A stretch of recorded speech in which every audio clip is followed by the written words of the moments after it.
नमस्कार, states mirror news देखने वाले सभी दर्शकों का स्वागत किया जाता है। आइए देखते और जानते हैं आज का न्यूज बुलेटिन। मिचेल स्टॉक ने पकड़ा शानदार कैच, लेकिन खड़ा हो गया बड़ा विवाद। बल्लेबाज नहीं लौटा पेवेलियन।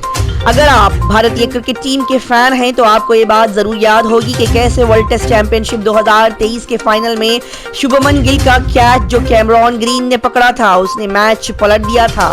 ऐसा ही कुछ एशिया सीरीज के दूसरे मुकाबले में देखने को मिला, लेकिन इस बार नतीजा ऑस्ट्रेलिया के पक्ष में नहीं गया। जिस तरह थर्ड अंपायर ने उस दिन गिल को आउट दे दिया था, उसी तरह थर्ड अंपायर ने यहां बल्लेबाज को नॉट आउट करार दिया। किसानों को हर साल 50,000 रुपए का लाभ मिलेगा, ये नरेंद्र मोदी की गारंटी है। प्रधानमंत्री नरेंद्र मोदी ने शनिवार को एक कार्यक्रम के दौरान ये कहा कि उनकी सरकार का कृषि क्षेत्र और किसानों पर वार्षिक खर्च 6.5 लाख करोड़ रुपए से भी अधिक है। साथ ही ये भी कहा कि प्रत्येक किसान को हर साल लगभग 50,000 रुपए का लाभ सुनिश्चित किया जाता है। पीएम नरेंद्र मोदी ने आगे कहा, ये मोदी की गारंटी है, मैंने जो किया है वो बता रहा हूँ, वादे नहीं बता रहा। भाजपा में हो सकता है बड़ा फेरबदल, जेपी नड्डा ने कर ली है तैयारी।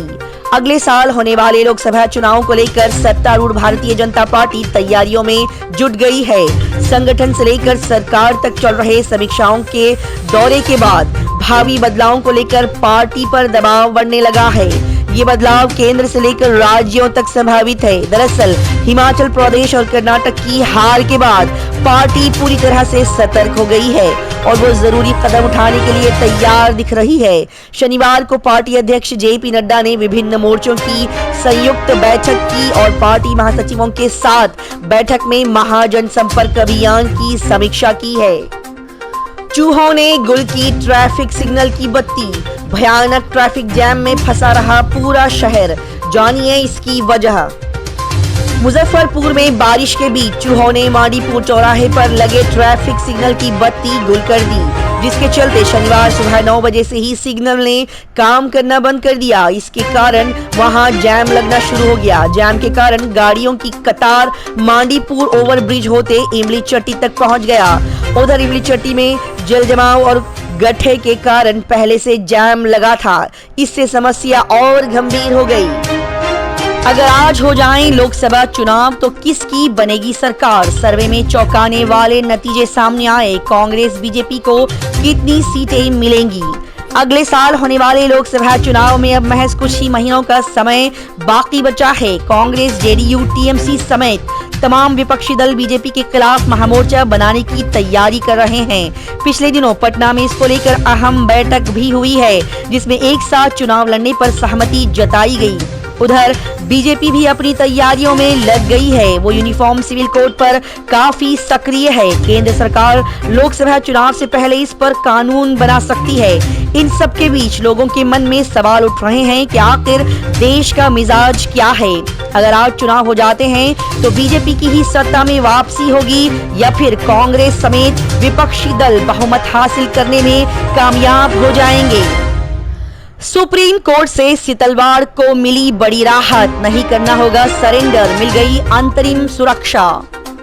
सामाजिक कार्यकर्ता तिस्ता सीतलवाड़ को सुप्रीम कोर्ट से बड़ी राहत मिली है। सुप्रीम कोर्ट की 3 जजों की बड़ी बेंच ने रात को सीतलवाड़ की याचिका पर सुनवाई की थी। सुप्रीम कोर्ट ने सीतलवाड़ को अंतरिम सुरक्षा प्रदान कर दी है। बता दें कि 2002 के गुजरात दंगों के संबंध में कथित तौर पर साक्ष्य गढ़ने के मामले में गुजरात उच्च न्यायालय ने सीतलवाड़ की नियमित जमानत याचिका खारिज कर दी थी। हाईकोर्ट ने तिस्ता सीतलवाड़ को तुरंत सरेंडर करने के निर्देश भी दिए थे। सीतलवाड़ ने गुजरात हाईकोर्ट के आदेश को सुप्रीम कोर्ट में चुनौती दी थी, लेकिन उन्हें अंतरिम सुरक्षा देने के मुद्दे पर न्यायाधीशों में मतभेद देखे जा सकते हैं।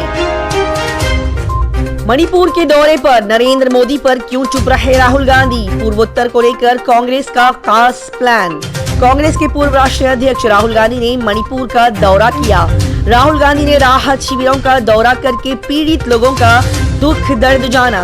राहुल गांधी के मणिपुर दौरे पर निकलने को देखकर बीजेपी ने उन पर आरोपों की बौछार कर दी, लेकिन राहुल गांधी ने अमित शाह और नरेंद्र मोदी के खिलाफ एक शब्द भी नहीं बोला। 2 दिन के उनके मणिपुर के दौरे के दौरान राहुल गांधी ने कोई राजनीतिक बयान नहीं दिया। कांग्रेस नेता खुश हैं कि राहुल गांधी के इस दौरे पर ज्यादा कोई विवाद नहीं हुआ है और उन्हें भरोसा है कि राहुल गांधी की ये सियासी समझ काफी मददगार साबित होगी। भारतीय फुटबॉल टीम ने लेबनान को पेनल्टी शूटआउट में दी करारी मात, सैफ चैंपियनशिप के फाइनल में बनाई अपनी जगह। भारतीय टीम ने सैफ चैंपियनशिप के सेमीफाइनल में लेबनान को शूटआउट में हराकर फाइनल में अपनी जगह पक्की कर ली है, जहां सैफ फुटबॉल चैंपियनशिप के फाइनल में कुवैत से उसकी भिड़त होगी। कुवैत ने बांग्लादेश को 1-0 से हराकर फाइनल में अपना स्थान पक्का किया था। भारत ने लेबनान को शूटआउट में 4-2 से हराया। वर्ल्ड कप से बाहर हुई 2 बार की चैंपियन वेस्टइंडीज वनडे विश्व कप क्वालिफायर में स्कॉटलैंड से भी हारी। स्कॉटलैंड ने शनिवार को आईसीसी वनडे विश्व कप क्वालिफायर मुकाबले में वेस्टइंडीज को 7 विकेट से हरा दिया है। इस हार के साथ वेस्टइंडीज की टीम भारत में होने वाले वर्ल्ड कप के लिए क्वालिफाई करने से चूक गई है। स्कॉटलैंड के इस जीत के साथ 3 मैचों में 4 अंक हो गए हैं। हालांकि अभी उसके 5 अक्टूबर से भारत में होने वाले टूर्नामेंट के लिए क्वालिफाई करने की उम्मीदें बरकरार है। देश में पिछले 24 घंटों में कोविड-19 के 33 नए मामले आए सामने, मार्च 2020 के बाद सबसे कम आंकड़ा। केंद्रीय स्वास्थ्य मंत्रालय के अनुसार बीते 24 घंटों में कोविड-19 के 33 नए मामले मिले हैं, जो मार्च 2020 के बाद सामने आए हैं। सबसे कम दैनिक मामले बताए जा रहे हैं। मंत्रालय के मुताबिक इस समय अवधि में कोविड-19 के सक्रिय मामले घटकर 1606 रह गए हैं और देश में इस संक्रमण से मरने वालों की संख्या बढ़कर 5,31,903 हो गई है। भीम आर्मी चीफ चंद्रशेखर आजाद पर गोली चलाने के मामले में पुलिस का एक्शन, अंबाला से 4 लोगों को गिरफ्तार कर लिया गया। यूपी के देवबंद में पिछले दिनों भीम आर्मी प्रमुख चंद्रशेखर आजाद को मारी गई गोली के मामले में पुलिस ने शनिवार को 4 लोगों को गिरफ्तार कर लिया है। हरियाणा स्पेशल टास्क फोर्स की अंबाला यूनिट ने उत्तर प्रदेश पुलिस के साथ मिलकर अंबाला के शहजादपुर इलाके में एक ढाबे के पास से 4 लोगों को गिरफ्तार कर लिया है। आरोपियों की पहचान यूपी के सहारनपुर के रहने वाले विकास, प्रशांत और लोविश के रूप में हुई है। चौथा आरोपी विकास हरियाणा के करनाल का रहने वाला है। अंबाला एसटीएफ यूनिट के पुलिस उपाधीक्षक डीएसपी अमन कुमार ने कहा है कि आरोपियों को आगे की जांच के लिए यूपी पुलिस को सौंप दिया गया है। बिहार का शिक्षा मंत्री मूर्ख है, केंद्रीय मंत्री अश्विनी चौबे ने कहा। केंद्रीय मंत्री अश्विनी चौबे ने शुक्रवार को दरभंगा, बिहार में मीडिया से बातचीत के दौरान कहा, बिहार का शिक्षा मंत्री चंद्रशेखर मूर्ख है, किसने इसे शिक्षा मंत्री बनाया। उन्होंने विपक्षी दलों की बैठक को लेकर कहा, इनकी बारात में दुल्हा ही नहीं है। चंद्रशेखर ने हाल ही में शिक्षक भर्ती को लेकर कहा था, राज्य में योग्य अभ्यर्थी नहीं मिल पाते। अडानी ग्रुप की कंगाल करने वाली कंपनी बांटने जा रही है डिविडेंड, रिकॉर्ड डेट इसी हफ्ते। अडानी ग्रुप की company Adani enterprises share price के निवेशकों के लिए पिछले 6 महीने किसी बुरे सपने से कम नहीं रहे हैं। इसी दौरान दिग्गज कंपनी का शेयर 37% से अधिक लुढ़क गया है। हालांकि अब कंपनी ने डिविडेंड बांटने का फैसला किया है, जिस वजह से योग्य निवेशकों को हर एक शेयर पर 120% का फायदा होगा। ये बता दें कि रिकॉर्ड डेट इसी हफ्ते है। ताली बजाने के लिए दोनों हाथों की जरूरत होती है, चीन के संबंधों पर एस जयशंकर बोले। विदेश मंत्री एस जयशंकर ने कहा है कि चीन के साथ द्विपक्षीय संबंधों में मौजूदा तल्खी भारत द्वारा नहीं बल्कि चीन के द्वारा उत्पन्न की गई है। उन्होंने कहा, ताली बजाने के लिए दोनों हाथों की जरूरत होती है और चीन को व्यवहारिक रिश्तों में विश्वास रखना चाहिए। राजनयिक संबंध बनाए रखने के लिए दोनों देशों को प्रयास करना होगा।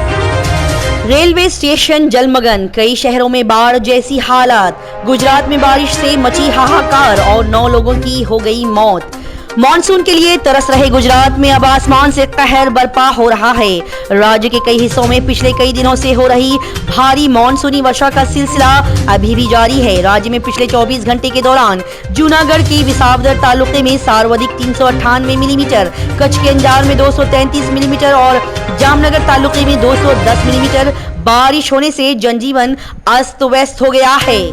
इतना ही नहीं, राज्य में कई नदियों के ओवरफ्लो होने की वजह से राज्य पूरी बुरी हालत में है। पिछले 2 दिनों में बारिश से संबंधित घटनाओं में 9 लोगों की जान चली गई। 7 जुलाई को आ रहा है 108 MP कैमरा और 16 GB तक रैम वाला ये स्टाइलिश 5G फोन। सस्ता 5G फोन खरीदना है तो बस कुछ दिन के लिए इंतजार कर लीजिए। टेक्नो का एक धांसू 5G फोन भारत में लॉन्च होने के लिए तैयार है। दरअसल टेक्नो ने पिछले महीने भारत में techno caiman 20 premiere 5G smartphone की घोषणा की थी। हालांकि कंपनी ने उस समय फोन की कीमत और उपलब्धता का खुलासा नहीं किया था। अब टेक्नो ने खुलासा किया है कि वो 7 जुलाई को देश में कैमन 20 प्रीमियर 5G लॉन्च करेगी। अपकमिंग फोन अमेज़न पर खरीदने के लिए उपलब्ध होगा। ई कॉमर्स साइट ने फोन की एक माइक्रो साइट और लिस्टिंग भी लगाई है। बिहार में गुटखे के छींटे पड़ने पर पुलिसकर्मी ने युवक को बस से उतारा और 5 बार थूककर उससे चटवाया। समस्तीपुर बिहार में हॉक्स टीम के पुलिसकर्मी ने एक युवक को बस से उतारकर थप्पड़ मुक्के मारे और उससे फुटपाथ पर 5 बार थूककर चटवाया। पीड़ित ने कहा उसने गुटखा थूका था जिसकी छींटे पुलिसकर्मी पर गिर गई। घटना का वीडियो सामने आने के बाद एसपी विनय तिवारी ने आरोपी पुलिसकर्मी समेत 10 सदस्यों वाली पूरी हॉक्स टीम को सस्पेंड कर दिया है। MBBS नेक्स्ट परीक्षा से जुड़े सवाल और उनके जवाब।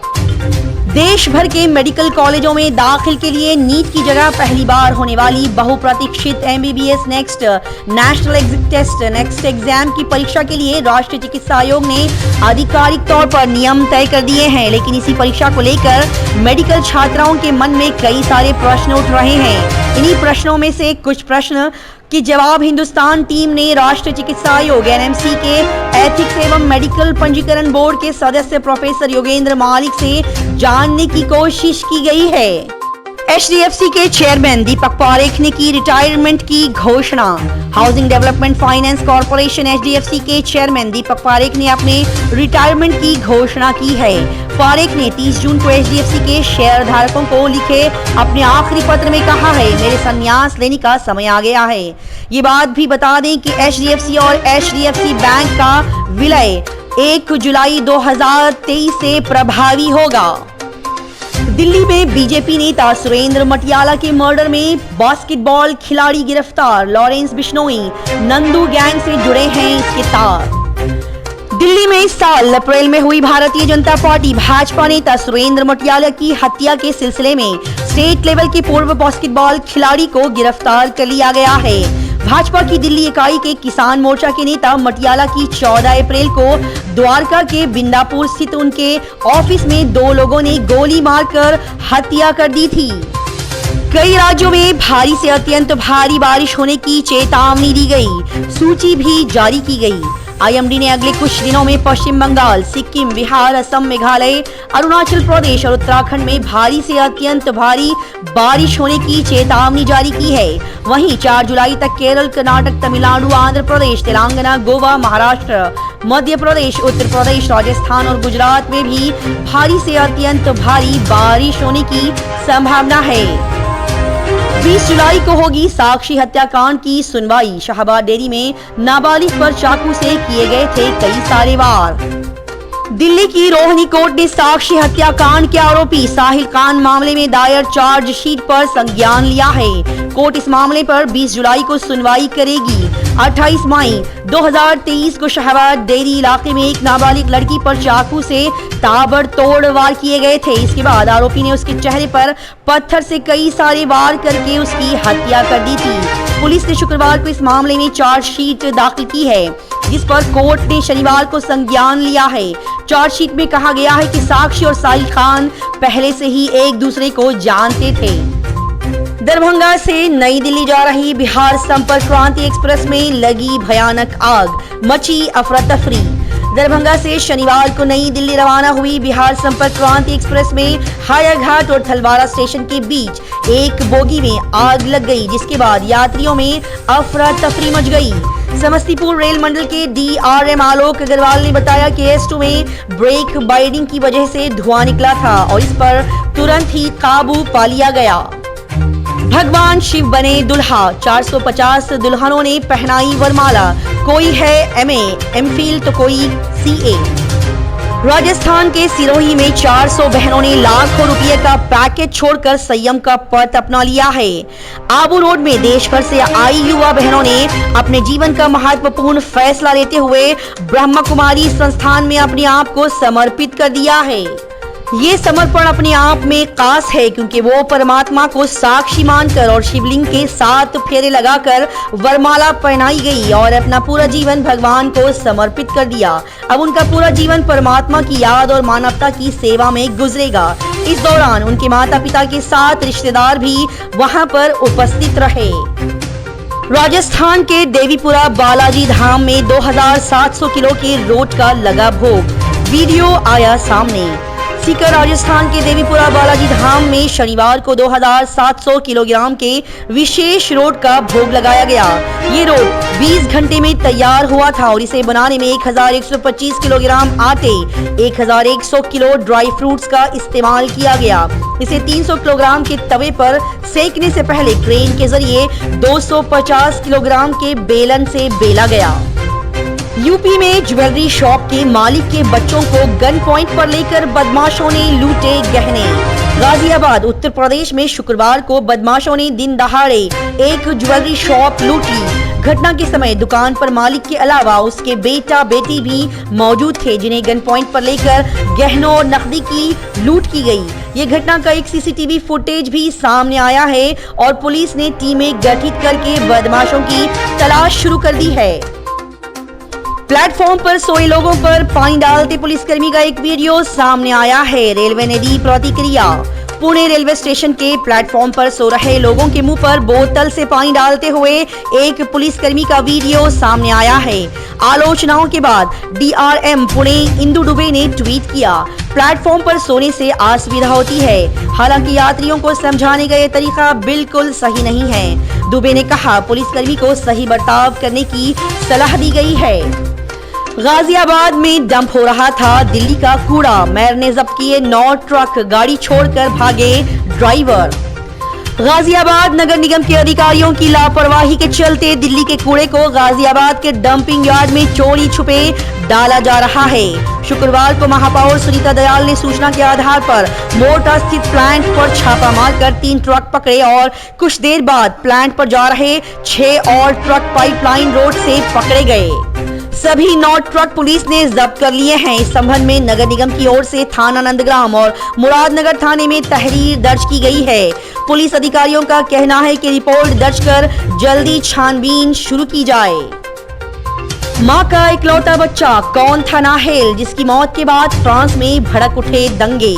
फ्रांस में 17 वर्षीय डिलीवरी बॉय नाहेल को गोली मारे जाने के बाद कई प्रांतों में हिंसा भड़क उठी है। फ्रांस की राजधानी पेरिस समेत कई शहरों में आग लगी हुई है। प्रदर्शनकारियों ने दुकानों, मॉल आदि में लूटपाट की और फिर दुकानों को आग के हवाले कर दिया। हिंसा रोकने में फ्रांस सरकार अब तक विफल रही है। इस हिंसा को लेकर दुनिया भर में चर्चा हो रही है। दरअसल नाहेल को उस समय गोली मारी गई जब मंगलवार को ट्रैफिक पुलिस ने उसे चेकिंग के दौरान रुकने को कहा। इस पर नाहेल नहीं रुका और अपनी कार आगे बढ़ा दी। पुलिस को नाहेल संदिग्ध लगा, जिसके बाद उन्होंने उसे गोली मार दी। इस घटना में नाहेल की मौत हो गई है। खुद को बताया रेलवे बोर्ड का मेंबर, नौकरी के नाम पर 3.5 करोड़ की ठगी, 2 लोगों को गिरफ्तार कर लिया गया। दिल्ली पुलिस ने रेलवे की नौकरी के नाम फर्जीवाड़ा करने वाले गिरोह का भांडा फोड़ दिया है। पुलिस की आर्थिक अपराध शाखा ने बताया कि गिरोह कई राज्यों में रेलवे नौकरी के नाम पर ठगी करते आ रहा था।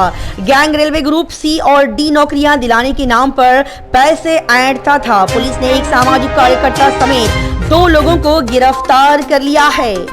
राजस्थान को मिलेगी दूसरी वंदे भारत ट्रेन की सौगात, पीएम मोदी 7 जुलाई को करेंगे उद्घाटन।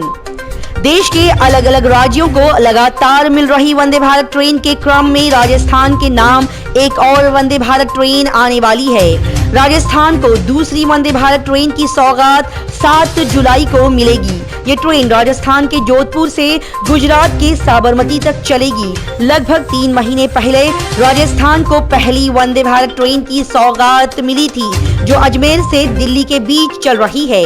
राजस्थान के लिए दूसरी वंदे भारत ट्रेन को पीएम मोदी हरी झंडी दिखाएंगे।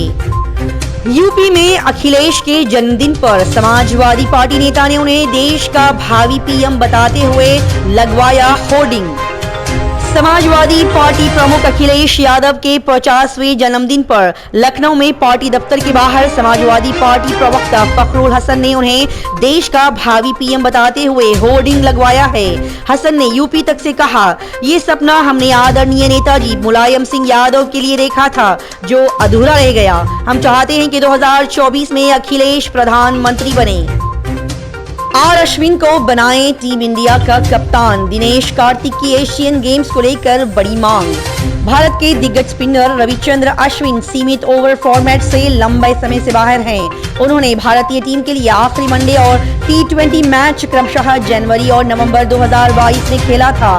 भारत में इस साल अक्टूबर नवंबर में वनडे वर्ल्ड कप का आयोजन होना है। अश्विन शायद ही विश्व कप स्क्वाड में जगह बनाने में कामयाब हो। वहीं सितंबर अक्टूबर में हांगझोउ में एशियन गेम्स होंगे, जिसके लिए भारतीय क्रिकेट कंट्रोल बोर्ड BCCI ने अपनी टीम पुरुष और महिला भेजने का फैसला किया है।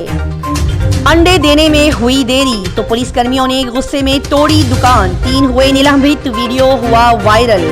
नोएडा शहर में अंडे देने में देरी होने पर दुकान में तोड़फोड़ करने वाली 3 पुलिसकर्मियों को निलंबित कर दिया गया है। कमिश्नर के निर्देश पर चौकी प्रभारी, दारोगा और कांस्टेबल के खिलाफ विभागीय जांच के भी आदेश दिए गए हैं। सोरखा चौकी का ये वीडियो बताया गया है। इसमें अंडे की एक दुकान टूटी हुई दिखाई दे रही है। देश और दुनिया की ताज़ा और लगातार खबरों से जुड़े रहने के लिए देखते रहिए आपका अपना news channel states mirror news.